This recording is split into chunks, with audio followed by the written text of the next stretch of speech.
Why do we chase people who don't seem to value us? Why do we keep giving attention to those who withdraw theirs from us? At the heart of this confusing behavior lies a deep psychological principle known as the law of scarcity. When something is scarce, it becomes more valuable in our minds. This isn't just true for material objects like diamonds or limited edition sneakers. It applies to people, attention, and affection as well. The more someone withholds, the more we tend to pursue.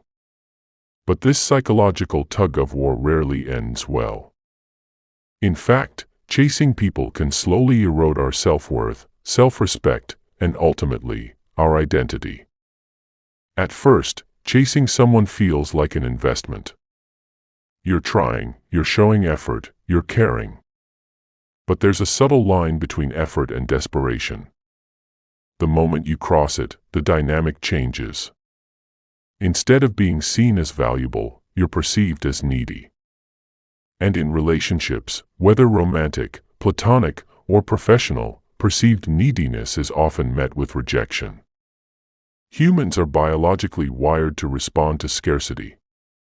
In ancient times, scarce food or water meant survival depended on securing it.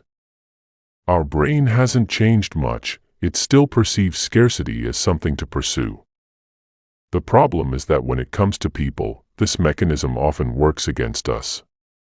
We chase the unavailable person, believing their attention must be more valuable, while overlooking those who genuinely care.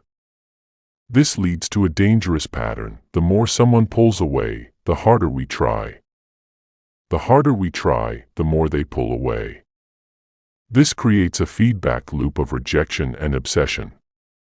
And slowly, our mental energy becomes hijacked by the chase.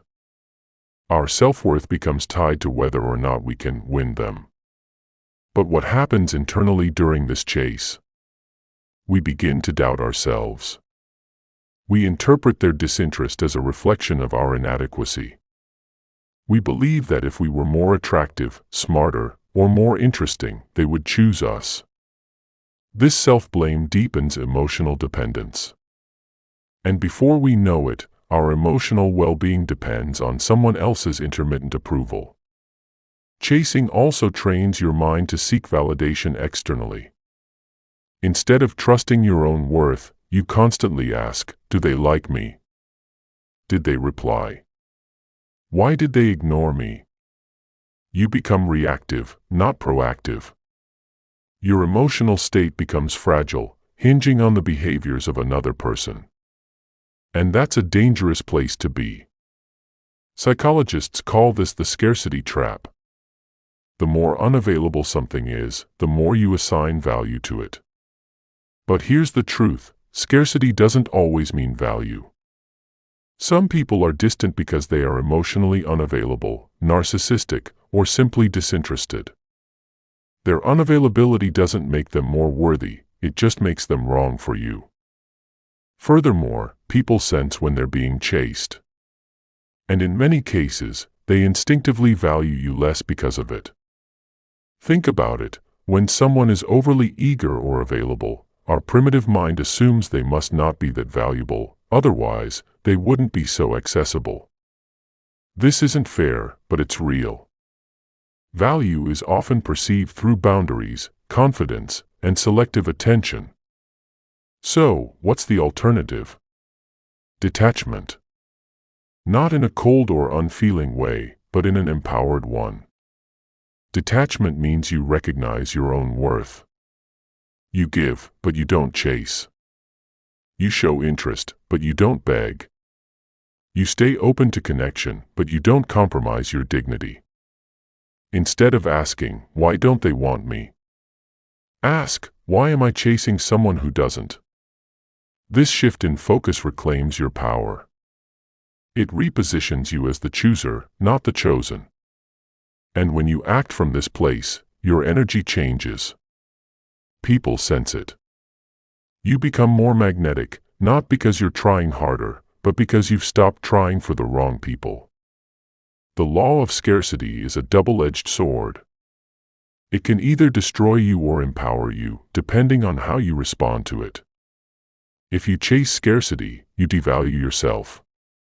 But if you become the scarce one, not through manipulation, but through self-worth, others begin to value you more. One of the most powerful psychological truths is this: people value what they have to earn. If your attention, love, or presence comes too easily, it's subconsciously devalued. That's not a game, it's human nature. But the answer isn't to play hard to get, it's to genuinely be hard to get by having standards, boundaries, and a sense of self. Don't mistake effort for value.